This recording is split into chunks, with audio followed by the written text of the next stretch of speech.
So here's the lesson learnt though about audio input to the G6.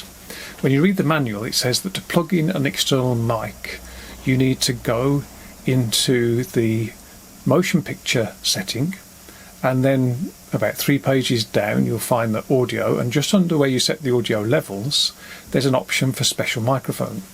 But that option was greyed out. Even though I'd plugged in the audio lead into the front port where the microphone port is on the G6 and the other end into my Zoom H2N, and that was all working fine, that was greyed out. So I thought some special kind of microphone is needed. However, I came back to it later in the day when I realised that I'd got another audio lead, and maybe it was just a lead problem.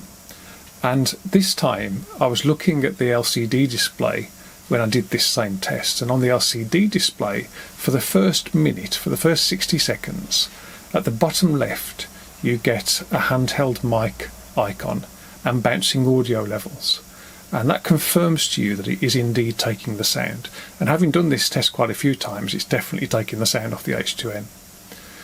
The other interesting thing is that this setup, obviously you can set the levels on the camera on the G6 on the Lumix, and you can also set levels on the Zoom H2N, so you have to make a bit of a decision. And I tried it two ways. This way has the Zoom H2N turned all the way up on input. The dial is turned up to 10, although I am using auto gain using the concert profile. Whereas on the Lumix the audio levels are turned almost off. There's 20 notches of levels and it's 2 up from 0. I found this sounded more natural and slightly better range than if you did it the other way, if you turned the Zoom all the way down to about 3 and turned the Lumix audio levels all the way up.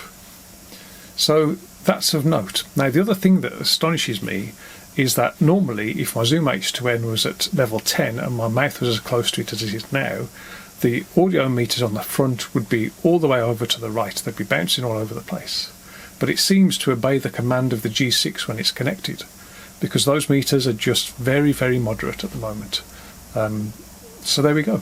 Lesson learnt. Don't be put off if you connect your audio lead into an external mic and you cannot select special mic setting. Look on the LCD, and if it's showing a handheld mic and it's got audio meters moving, it's taking the feed from your mic.